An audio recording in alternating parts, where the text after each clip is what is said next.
The Douay-Rheims Bible, the book of Genesis, chapter 26. Isaac sojourneth in Gerar, where God reneweth to him the promise made to Abraham.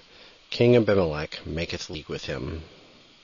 And when a famine came in the land, after that barrenness which happened in the days of Abraham, Isaac went to Abimelech, king of the Palestines, to Gerar. And the Lord appeared to him and said, Go not down into Egypt, but stay in the land that I shall tell thee, and sojourn in it, and I will be with thee, and will bless thee. For to thee and to thy seed I will give all these countries, to fulfill the oath which I swore to Abraham thy father.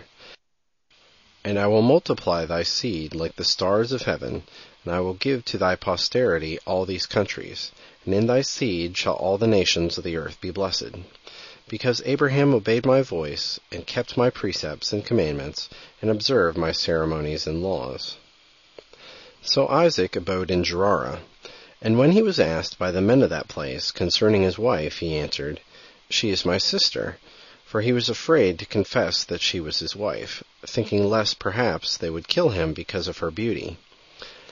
And when very many days were past, and he abode there, Abimelech, king of the Palestines, looking out through a window, saw him playing with Rebekah his wife. And calling for him, he said, It is evident she is thy wife. Why didst thou feign her to be thy sister?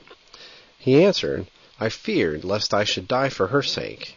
And Abimelech said, Why hast thou deceived us? Some man of the people might have lain with thy wife, and thou hadst brought upon us a great sin. And he commanded all the people, saying, He that shall touch this man's wife shall surely be put to death. And Isaac sowed in that land, and he found the same year 100-fold, and the Lord blessed him.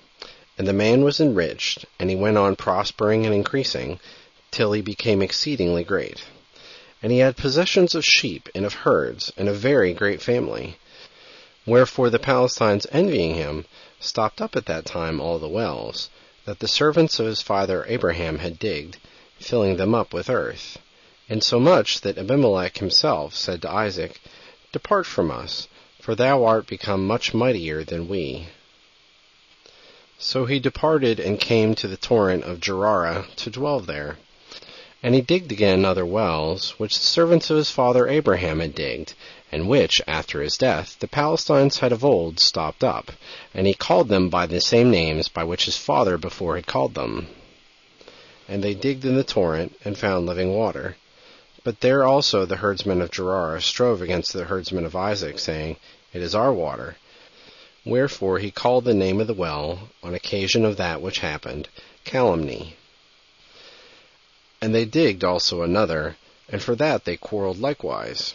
And he called the name of it Enmity. Going forward from thence, he digged another well, for which they contended not. Therefore he called the name thereof Latitude, saying, Now hath the Lord given us room, and made us to increase upon the earth. And he went up from that place to Beersheba, where the Lord appeared to him that same night, saying, I am the God of Abraham thy father. Do not fear, for I am with thee. I will bless thee, and multiply thy seed for my servant Abraham's sake. And he built there an altar, and called upon the name of the Lord, and pitched his tent, and commanded his servants to dig a well.